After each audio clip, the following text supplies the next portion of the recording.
Marque d'articles d'habillement confectionnés sur place avec du lin, du batik et de l'indigo, du pain tissé. Son nom, Asiki.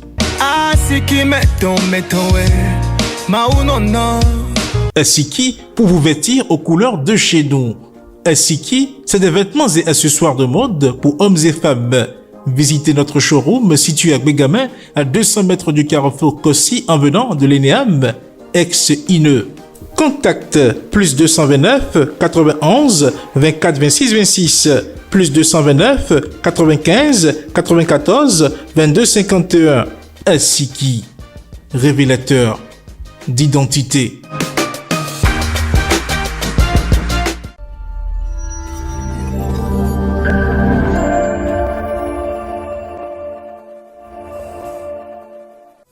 Amis internautes de l'émission Écho de la Marina, bonjour et bienvenue dans votre émission.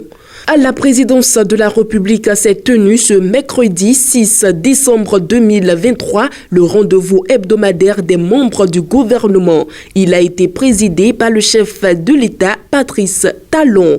Au cours de cette rencontre, plusieurs décisions ont été prises comme de coutume. Au titre des mesures normatives, les décrets d'application de la loi numéro 2021-01 du 3 février 2021 sur la biosécurité en République du Bénin ont été adoptés. Les décrets portant réglementation du permis de construire et du permis de démolir en République du Bénin et le décret portant intégration dans le corps de la magistrature de 85 auditeurs de justice ont été adoptés. Dans la rubrique des communications, les mesures incitatives pour l'amélioration des conditions et modalités d'accès au financement du Fonds national de développement agricole, FNDA, au profit des exploitants et des petites et moyennes entreprises agricoles ont été prises. Le compte rendu des travaux du Comité national de supervision de la mission des pôles d'experts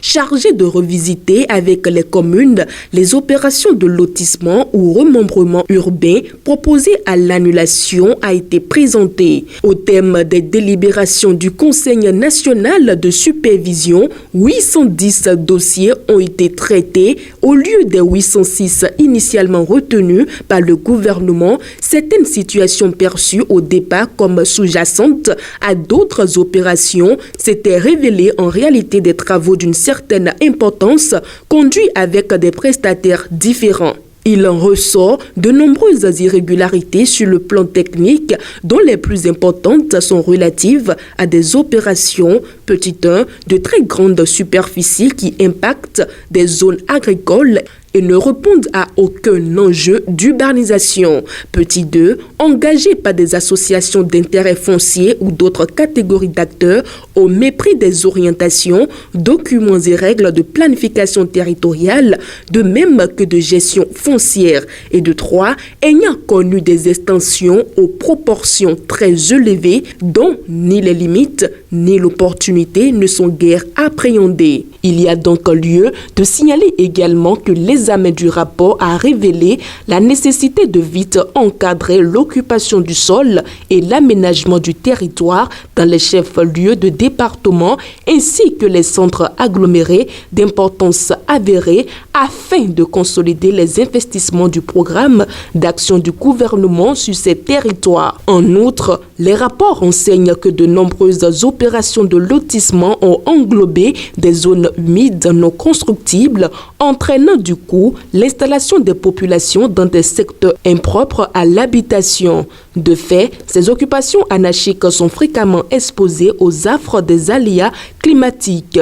Les dites zones n'étant pas clairement identifiées et délimitées, elles se retrouvent dans certains périmètres de lotissement ou remembrement urbain au mépris des tests en vigueur. Il en est également des servitudes réglementaires à dégager pour ces zones humides, mais qui, à défaut d'être définis, sont malheureusement morcelés à des fins de recasement des populations. Pour toutes ces raisons, et prenant acte des conclusions du rapport, le Conseil a décidé de la poursuite en vue de l'achèvement et de la clôture des 175 nouvelles opérations. Il a également ordonné l'annulation de 635 autres opérations. Dans la rubrique des rencontres et manifestations internationales, le Conseil a autorisé l'organisation au Bénin de la 20e réunion du comité de pilotage du projet de développement de l'autoroute du corridor Abidjan-Lagos.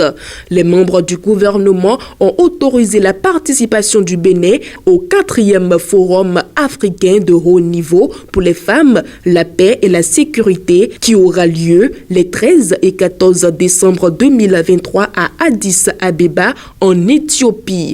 Notre pays, le Bénin, participera également à la 35e session ordinaire du Conseil des ministres de tutelle de la Conférence internationale de la prévoyance sociale qui aura lieu du 13 au 15 décembre 2023 à Ouagadougou, au Burkina Faso. Dans la dernière rubrique, celle des mesures individuelles, des nominations ont été prononcées au ministère des enseignements secondaires, techniques et de la formation professionnelle. Dans la même journée du mercredi 6 décembre 2023, le chef de l'État Patrice Talon a rendu visite à son homologue nigérien Bola Tinubu. L'objectif est d'échanger sur le renforcement de la coopération entre les deux pays. Lors des échanges, le président Bola Tinubu a déclaré que le Nigeria et la République du Bénin partageaient de nombreux points communs, décrivant les deux pays comme des jumeaux siamois tenus ensemble à la hanche. Le chef de l'État Patrice Talon a de son côté qualifié les relations entre les deux pays de cruciales. Il a déclaré que le Bénin cherchait à renforcer ses liens commerciaux avec le Nigeria en mettant l'accent sur la libre circulation des personnes et des biens entre les deux pays. Je le cite, « Le Bénin a commencé à mettre en œuvre un plan de développement national qui comprend une intégration renforcée entre le Nigeria et la République du Bénin. Notre plan de développement inclut la prise en compte des investissements nécessaires au Bénin pour renforcer notre intégration avec le Nigeria en termes commerciaux. Il est vrai que de nombreux accords ont été signés pour faire avancer notre intégration, mais ils n'ont pas été mis en œuvre. » Fin de citation, a déclaré le chef de l'État Patrice Talon. Selon la radio Peace FM, les deux chefs d'État ont conjointement œuvré pour lever les restrictions de change à l'importation sur 43 produits. Il s'agit d'un certain nombre de produits alimentaires, textiles, produits industriels, transports et des produits cosmétiques et divers.